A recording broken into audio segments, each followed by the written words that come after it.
আজকে ক্লাস 10-এ আমি 24 নম্বর অধ্যায়টা করাবো, পূরক কোণের কোণানুপাত। তা পূরক কোণ আমরা ক্লাস 8-9 আমরা জানি পূরক কোণ কাকে বলে। তা আমি সেটা একবার বলে নেবো, তারপর আমি পূরক কোণটা কীভাবে এখানে ইউজ করবো সেটা আমি বলবো। তা আমরা যেটা জানি যে এ এবং বি এই দুটো কোণের সমষ্টি যদি 90 ডিগ্রি হয় তাহলে কি বলবো, এর পূরক হচ্ছে বি আর বির পূরক হচ্ছে এ। ঠিক আছে, মানে এ এবং বি দুটোর সমষ্টি কিন্তু 90 ডিগ্রি হতে হবে, তাহলে এর পূরক বি হবে আর বি এর পূরক হবে এ। এবার আমি যদি বলি যে এর মানটা হচ্ছে 60 ডিগ্রি, তাহলে বি এর মানটা কত হবে? তাহলে এ যদি 60 হয় তাহলে বিটাকে অবশ্যই 30 হতে হবে, নাহলে কি হবে, নাহলে পূরক দুটোর সমষ্টি হবে না। এবার যদি বলি এটাকে 70 যদি হতে হয় তাহলে বিটাকে কত হবে? বিটাকেও 20 হতে হবে, কারণ 70 আর 20 হচ্ছে 90। এবার দেখা গেলো এটা হচ্ছে 28, তাহলে বিটা কত হবে? তখন আমি কি করব, 90 - 28, তাহলে যেটা হচ্ছে এগুলো ডিগ্রি, 90 থেকে যদি 28 8 আর 2 7 3 62 ডিগ্রি। ঠিক আছে, তাহলে 60-এর পূরক হচ্ছে 90 থেকে 60 বাদ দেবো 30, 70-এর পূরক 90 থেকে 70 বাদ দেবো 20, 28-এর পূরক 90 থেকে 28 বাদ দেবো 62। ঠিক আছে, এবার আমি থিটা হচ্ছে আমাদের একটা ভেরিয়েবল, চলরাশি আর কি। এর যদি আমরা পূরক বার করি কী করে করবো? 60-এর পূরকের ক্ষেত্রে কি করলাম, 90 থেকে 60 বাদ দিলাম। 70-এর পূরকের ক্ষেত্রে 90 থেকে 70 বাদ দিলাম। তাহলে থিটার পূরকের ক্ষেত্রে কি হবে, 90 থেকে থিটা বাদ দেবো। ঠিক আছে, তাহলে আমরা বলতে পারি থিটার পূরক হচ্ছে 90 ডিগ্রি মাইনাস থিটা, আবার 90 ডিগ্রি মাইনাস থিটা এর পূরক হচ্ছে অনলি থিটা। ঠিক আছে, তাহলে আমি এখানে লিখে রাখলাম থিটা এর পূরক হচ্ছে 90 ডিগ্রি মাইনাস থিটা। ঠিক আছে, এটা পরবর্তী ক্ষেত্রে কাজে লাগবে। তাহলে এইটা হলো আমাদের পূরক। এবার আমরা ক্লাস 10-এ এবার আমরা যেটা করব যে আমাদের ত্রিকোণমিতিতে যে 6টা বাহুর অনুপাত আছে সেই 6টা অনুপাতের মধ্যে কে কার পূরক সেটা আমরা দেখব। তাহলে প্রথম হচ্ছে সাইন। ঠিক আছে, সাইনের পূরক হচ্ছে কস, একই রকম সেকের পূরক হচ্ছে কোসেক, আর ট্যানের পূরক হচ্ছে কট। তো এই দুটো পরে আসছে, এই দুটো জোড়া পরে আসছে, আপাতত এই দুটো জোড়া। ঠিক আছে, তাহলে আমার এইটা হচ্ছে থিটা, তাহলে সাইন হচ্ছে লম্ব বাই অতিভুজ, সাইনের পূরক হচ্ছে কস, আর আমরা কি জানি থিটার পূরক কত, 90 ডিগ্রি মাইনাস থিটা। তাহলে এখানে যদি থিটা হয় এটা হবে 90 ডিগ্রি মাইনাস থিটা। ঠিক আছে, তার মানে আমি সাইন থিটা, এবার যদি আমি টোটাল সাইন থিটার পূরক চাই, সাইন থিটার পূরক, সাইনের পূরক কস, থিটার পূরক 90 ডিগ্রি মাইনাস থিটা, তাহলে সাইন থিটার পূরক হচ্ছে কস 90 ডিগ্রি মাইনাস থিটা। বোঝা গেল? কিন্তু আমাকে কিন্তু সাইন যদি পূরক করি কস করব, থিটার পূরক করলেও 90 ডিগ্রি মাইনাস থিটা করবো। এরকম হয় না যে শুধু সাইনের পূরক কস করলাম আর থিটার পূরকটা থিটাই রেখে দিলাম, সেটা না, আমাকে পূরক করলে দুটোরই পূরক করতে হবে। এই বাহুর অনুপাত যেটা সাইনটাও পূরক করতে হবে এবং কোণটারও পূরক করতে হবে, দুটো একসাথে পূরক করতে হবে। ঠিক আছে, আমরা এতদিন যেটা করতাম থিটার পূরক হচ্ছে 90 ডিগ্রি মাইনাস থিটা, কিন্তু এখানে আমাকে সাইনেরও পূরক করতে হবে কস, থিটারও পূরক করতে হবে 90 ডিগ্রি মাইনাস থিটা। ওকে, এবার আমি যদি ধরি থিটার মানটা 20 ডিগ্রি, সাপোজ 20 ডিগ্রি, তাহলে এটা হচ্ছে কত, সাইন 20 ডিগ্রি। তাহলে সাইনের পূরক হচ্ছে কস আর 20-র পূরক হচ্ছে কত, 90 ডিগ্রি মাইনাস 20 ডিগ্রি। থিটার জায়গায় 20 বসালাম, সাইনের পূরক কস আর 20-র পূরক হচ্ছে 90 থেকে 20 বাদ, তাহলে এটা কস আর 90 থেকে 20 বাদ দিলে হয়ে গেল 70 ডিগ্রি। তাহলে আমি সাইন 20-কে কী বলতে পারবো, কস 70। সাইন 20 আর কস 70 দুটো সমান, বোঝা গেল? তাহলে সাইন 20 আর কস 70 মানে দুটো সেম ভ্যালু। একই রকম সাইন 30 ডিগ্রি, সাইন 30 ডিগ্রি লিখলে কী লিখবো, প্রথমে সাইনের পূরক হচ্ছে কস আর 30 ডিগ্রির পূরক হচ্ছে 90 ডিগ্রি মাইনাস 30 ডিগ্রি। ঠিক আছে, তাহলে এটা হলো কস আর 90 ডিগ্রি মাইনাস 30 ডিগ্রি হচ্ছে 60 ডিগ্রি। ঠিক আছে, তাহলে সাইন 30 ডিগ্রি সমান সমান হচ্ছে কস 60 ডিগ্রি। তোমরা দেখবে ওই যে আমাদের টেবিলটা করেছি না আগের দিনে, যে টেবিলটা মান নির্ণয় যে টেবিলটা করেছে ওখানে দেখবে সাইন 30 ডিগ্রি এর ভ্যালু হচ্ছে 1/2, আবার কস 60 ডিগ্রি এর ভ্যালু হচ্ছে 1/2। ওকে, এই কারণে এইগুলি সমান, বোঝা গেল? তাহলে আমি যখনই পূরক করব, সাইনে পূরক কস করলে এখানে যে কোণটা থাকবে সেটা 90 থেকে বাদ দিয়ে দেবো। এবার তারপরের লাইনে কী করবো, কসটা থেকে গেল, এই বিয়োগফলটা এখানে লিখে দেবো। ওকে, এবার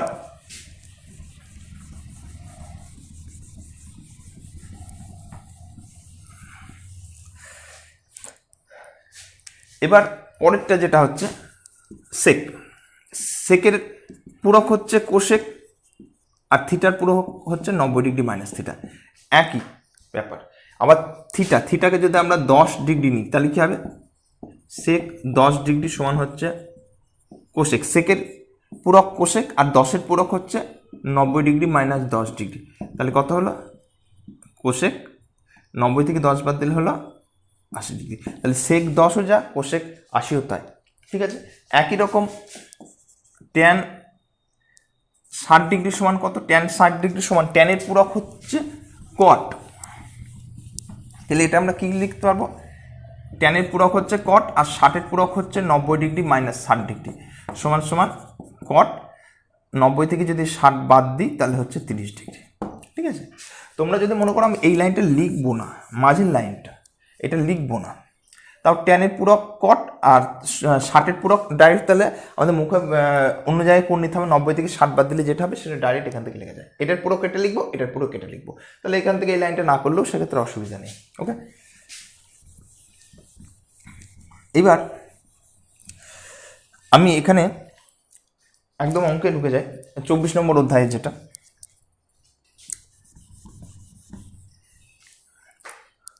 একদম 2-এর অঙ্ক যেটা আছে, 2-এর অঙ্কটা করছি। 2-এর 1 sine 66 minus cos 24 degree equal to 0, এর মানটা 0 এটা দেখাতে হবে। ঠিক আছে, তার মানে এটা হচ্ছে অ্যান্সার।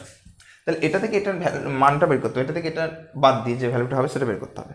তাহলে আমাকে প্রথম কাজ, পূরক কোণের চ্যাপ্টার প্রথম কাজ হচ্ছে সব কোণগুলোকে একরকম করে নিয়ে যাওয়া। মানে 66 আছে, 24 আছে, হয় আমি এটাকে 66 করবো, না হলে এটাকে করবো 24। তা আমি শুধু এটাকে চেঞ্জ করছি, যে কোনো একটাকে চেঞ্জ করতে হয়, এটাকে নাহলে এটাকে। আমি এটাও চেঞ্জ করবো, এটাও চেঞ্জ করবো, তাহলে কিন্তু অঙ্ক হবে না, যে কোনো একটাকে। তাহলে আমি এইটাকে চেঞ্জ করছি আর এটাকে একই রেখে দেবো। তাহলে সাইন 66, সাইনের পূরক হচ্ছে কস, আর 66-র পূরক হচ্ছে 90 ডিগ্রি মাইনাস 66 ডিগ্রি। এটা যা আছে তাই রাখলাম। 90 থেকে 66 মানে 6 আর 4 10, হাতে রেখে 7, 24 ডিগ্রি। তাহলে দেখো কস 24 মাইনাস কস 24 সমান সমান 0। ওকে, বোঝা গেল।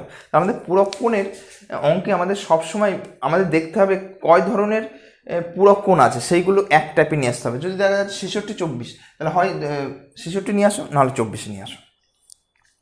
আবার এটাকে যদি আমি করতাম, এইটাকে চেঞ্জ করতাম কস 24, তাহলে এটা কি হতো, কস 24 যদি করতাম তাহলে এটা হতো সাইন 66 থাকলো।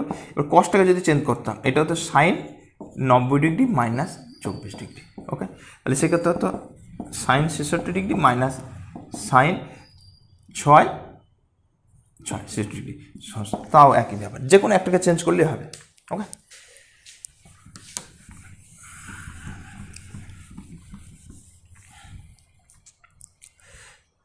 এবার করাবো 2-এরটা।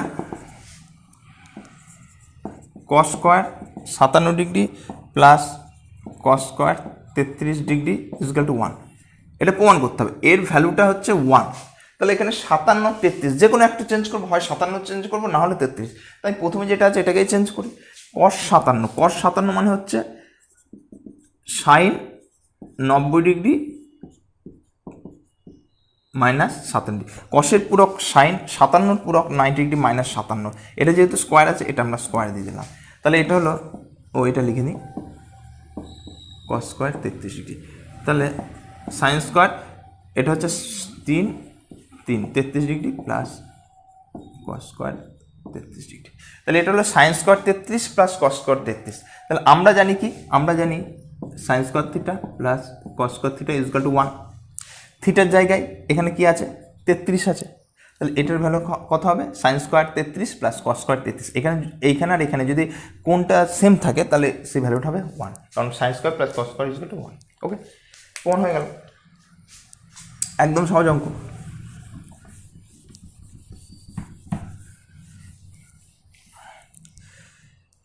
এরপরে যেটা করবো 5-এর অঙ্কটা,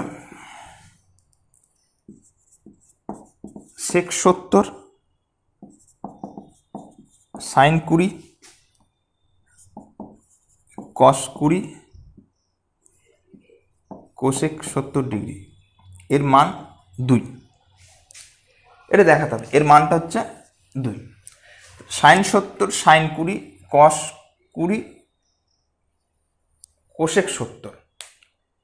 ঠিক আছে, তাহলে এখানে আমরা আরেকবার দেখে নিই অঙ্কটা। সেক 70 সাইন 20 কস 20 কোসেক 70। তাহলে এখানে আমাদের 70 আর 20 আছে, হয় সবগুলোকে আমাদের 70-এ নিয়ে যাবো, না হলে সবগুলোতে 20-কে নিয়ে যাবো। তাহলে আমি যদি 70টাকে চেঞ্জ করি, তাহলে আমাকে চেঞ্জ করতে হবে এইটা, এটা চেঞ্জ করতে হবে না, 20 আছে এটা চেঞ্জ করতে হবে না, আর এইটা, এই দুটোকে আমাকে চেঞ্জ করতে হবে। ঠিক আছে, তাহলে যেটা করবো সেক 70, সেকের হচ্ছে কোসেক 90 ডিগ্রি মাইনাস 70 ডিগ্রি, সেকের পূরক 70-এর পূরক sine 20 degree cos 20 degree, cosec 70, কোসেকের হচ্ছে সেক আর 70-এর পূরক হচ্ছে 90 ডিগ্রি মাইনাস 70 ডিগ্রি। ওকে, এইবার কোসেক 90 থেকে 70 বাদ দিলে 20 degree sine 20 degree cos 20 degree, এটা কথা হচ্ছে সেক 90 থেকে 70 বাদ দিলে 20 ডিগ্রি। তাহলে আমি যদি শুধু এই দুটো চেঞ্জ করলাম, এইবার কোসেকটাকে কি লেখা যায় 1 সাইন 20 ডিগ্রি, আর এটা যা আছে তাই লিখব, কস 20 ডিগ্রি লিখলাম, আর সেককে কি লেখা যাবে 1 কস 20 ডিগ্রি। তাহলে এটা কেটে গেল, তাহলে এর ভ্যালু 1, এর ভ্যালু 1 সমান সমান 2। একদম সহজ অঙ্ক। ঠিক আছে,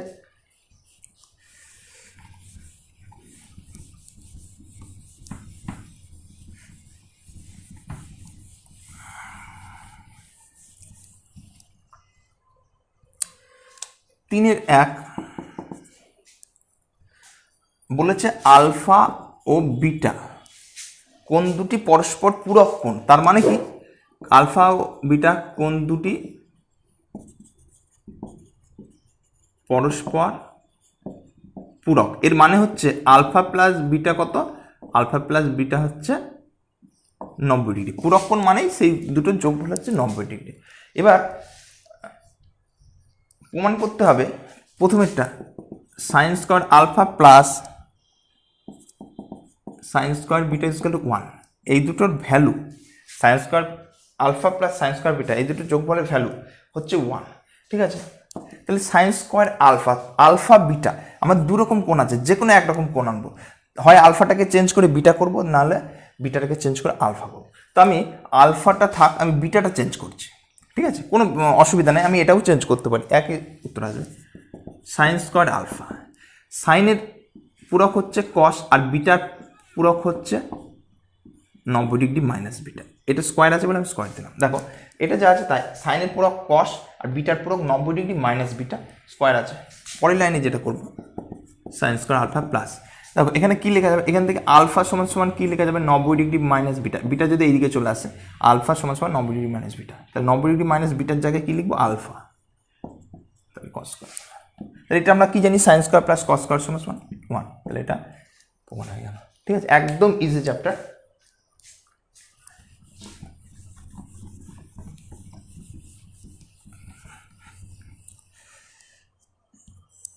নেক্সট প্রমাণ, cot beta plus cos beta is equal to cos beta by cos alpha 1। তাহলে আমাকে যেটা প্রমাণ করতে হবে, cot beta plus cos beta is equal to cos beta by cos alpha into 1 plus sine beta. ঠিক আছে, তাহলে আমি এর মানটা কি হচ্ছে দেখি, cot beta plus cos beta, cot beta মানে cos beta by sine beta, কারণ কটকে কি লেখা যায় কস বাই সাইন, আর এটা কস বিটা থাকলো। এবার আমি যদি কস বিটা কমন নিই, কস বিটা যদি কমন নিই তাহলে কি হচ্ছে আমরা দেখব। তাহলে এটা হলো 1 বাই সাইন বিটা, কস বিটাকে আমি কমন নিচ্ছি, তাহলে কি থাকছে আমি দেখব, এটা 1/sin বিটা প্লাস 1, এটা তো বোঝা গেল। cos বিটাকে যদি কমন নিই তাহলে হচ্ছে কি এখানে cos বিটা কমন, তাহলে 1/sin beta plus 1 cos beta. এবার এটাকে যোগ করব sin beta 1 plus sin beta, 1 plus sin bitter যোগ হয়ে গেল। এবার কি করব, এটা সমান সমান লেখা যাবে cos বিটা বাই এটাকে sin beta 1 plus sin beta. আপাতত এইটুকু হলো। এবার আমাকে দেখতে হবে উত্তরে কি আছে, উত্তরে আছে cos বিটা চলে এসছে, 1 plus sin beta 1 plus sin beta চলে এসছে, এইখানে আলফা আছে, আমার এখানে আছে বিটা। তাহলে আমরা কি জানি, তার মানে এইটাকে চেঞ্জ করতে হবে, এই বিটাটাকে। তাহলে cos বিটাটা থাকলো cos বিটা 1 প্লাস sin বিটাটা থাকলো। এবার সাইনের পূরক কত, সাইনের পূরক হচ্ছে cos, আর বিটার পূরক কত 90 ডিগ্রি মাইনাস বিটা। ঠিক আছে, তাহলে কি লেখা যাবে, cos beta 1 plus sin beta, এটা হলো cos, আর দেখো 90 degree minus beta, 90 degree minus bitter জায়গায় কি লেখা যাবে আলফা। ঠিক আছে, তাহলে একদম সহজ হয়ে গেল। তাহলে আমি কি করলাম, cot বিটা cos বিটা, কটটাকে ডান দিকে যেহেতু cos বাই সাইনে আছে সেহেতু কটটাকে কি লিখলাম cos বাই সাইনে করে নিলাম, তারপরে cosটা কমন নিলাম, প্লেন যোগ করলাম, তারপর আমি দেখবো উত্তরের দিকে তাকাবো, উত্তরে দেখছি শুধু এখানে আলফা আছে, তাহলে আমি এইটাকে শুধু বিটাটাকে চেঞ্জ করে আলফা করতে হবে। তাহলে সাইনে পুরো cos, বিটার পুরো 90 ডিগ্রি মাইনাস বিটা, সেখানে 90 ডিগ্রি মাইনাস বিটার জায়গায় আলফা বসে দিলাম, তাহলে একদম উত্তর চলে আসলাম। ওকে,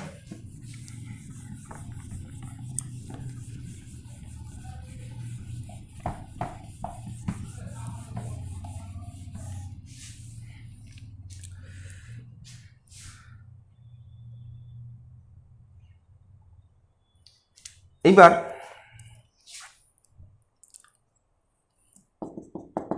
তিনেরটা করব, sec alpha by cos alpha minus cos square beta equal to 1, এটাও প্রমাণ করতে হবে। ঠিক আছে, তাহলে ওই এখানেও কিন্তু একই রকম, আলফা প্লাস বিটা হচ্ছে 90 ডিগ্রি, আলফা প্লাস বিটা। ওকে, তাহলে এখানে কি করবো, সবগুলোকে আলফা নিয়ে আসবো, নাহলে সবগুলোতে বিটা নিয়ে যাব। তাহলে এটাকে আমি, এটা কট বিটা আছে, আমি তাহলে আলফাটাকে বিটা নিয়ে যাই, তাহলে সেক এই কসটাকে কি লিখতে পারবো, সেক আলফা ইন্টু 1/cos আলফা। এই লাইনে চেঞ্জ করলাম না, এই লাইনটা কি করলাম, সেক আলফা ইন্টু 1/cos আলফা করলাম। তাহলে cos আলফাটাকে যদি আমি ওপরে নিয়ে যাই কি হবে, cos আলফাটা যদি 1/cos আলফা, 1/cos আলফাকে কি লেখা যায় সেক আলফা, 1/cos আলফাটাকে সেক আলফা। এটা আমি একদম ভেঙে ভেঙে করছি, তোমরা এখান থেকে ডাইরেক্ট এটাও করতে পারো, আমি এটা ভেঙে ভেঙে দেখাচ্ছি। তাহলে এটা হলো sec square alpha minus cot square beta. ঠিক আছে, এবার আমি দুটোই চেঞ্জ করতে পারি, আলফাটাকে চেঞ্জ করতে পারি, বিটাতে করতে পারি, তাতেও হবে। আবার যদি মনে করি বিটা চেঞ্জ করবো তাও হবে, যে কোনো খুশি। ঠিক আছে, আমি বিটাই চেঞ্জ করে দিই, বিটা যদি চেঞ্জ করি তাহলে আলফা ইকুয়াল টু কত 90 ডিগ্রি মাইনাস বিটা, তাহলে সেক স্কয়ার আলফা। এবার কটের পূরক হচ্ছে ট্যান, আর বিটার পূরক হচ্ছে 90 ডিগ্রি মাইনাস বিটা। ঠিক আছে, তাহলে সেক স্কয়ার আলফা মাইনাস ট্যানটা থাকলো, এটা স্কোয়ার হবে, সরি কেন স্কোয়ার আছে, 90 ডিগ্রি মাইনাস বিটা, এর মানটা কত আলফা, তাহলে ট্যান স্কোয়ার আলফা। আমরা জানি কি sec square alpha minus tan square alpha is equal to 1। Okay, আমরা যদি সেকটাকে চেঞ্জ করে কোসেক করতাম তাতেও হতো, সেক্ষেত্রে cosec square beta minus cot square beta is equal to 1 হতো। ওকে,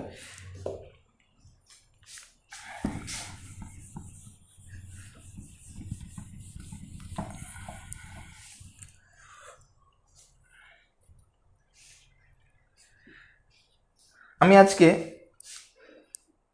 আরেকটা অঙ্ক দেখাই, 5-এরটা। 4-এর আরেকটা অঙ্ক আছে, খুব ইম্পর্টেন্ট অঙ্ক, 4টা নেক্সট দিন দেখাবো। 5-এর অঙ্কটা আমাকে দেখাতে হবে sec square 12 degree minus 1/tan square 78 degree, এর ভ্যালু দেখাতে হবে 1। ঠিক আছে, এটা অ্যান্সার, এটা এর ভ্যালু 1। তাহলে আমি কি করবো, এটা sec square 12 degree minus 1/tan square 78, তাহলে আমি কি করবো 78টাকে করবো 12, কারণ 78 আর 12 যোগ হলো 90, 12টায় করবো না 78টায় করবো। তাহলে এটাকে যেটা লিখতে পারবো সেক স্কোয়ার 12 ডিগ্রি 1/tan কে কি লেখা যাবে কট 78, 1/tan-কে কট 78, আবার স্কোয়ার আছে তাহলে কট স্কোয়ার হয়ে গেল, 1/tan আছে তাহলে কট 78, এটা স্কোয়ার হয়ে গেল। এইবার কটের পূরক কত, কটের পূরক হচ্ছে ট্যান, 78-এর পূরক কত? 78-এর পূরক হচ্ছে 90 মাইনাস 78, স্কোয়ারটা দিয়ে দিলাম। 90 থেকে 78 বাদ দিলে কত হচ্ছে? 12 ডিগ্রি। তাহলে আমরা কি জানি? আমরা জানি sec square theta minus tan square theta is equal to 1, তাই না? এবার থিটার জায়গায় কত এসছে? থিটার জায়গায় এসছে 12। তাহলে sec square 12 minus tan square 12 কত? 1 হয়ে গেল। আজকে এই পর্যন্তই থাক, নেক্সট দিন এটা শেষ করব।